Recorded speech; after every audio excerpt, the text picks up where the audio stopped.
Katil işgalci Siyonistler saldırılarını halen sürdürüyor. Gazze'de insanlık ölüyor. Gazze'de insanlık dramı yaşanıyor.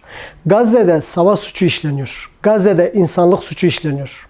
Gazze'de bebekler, çocuklar, kadınlar katlediliyor. Gazze'de katliam var. Gazze'de savaş değil, soykırım var.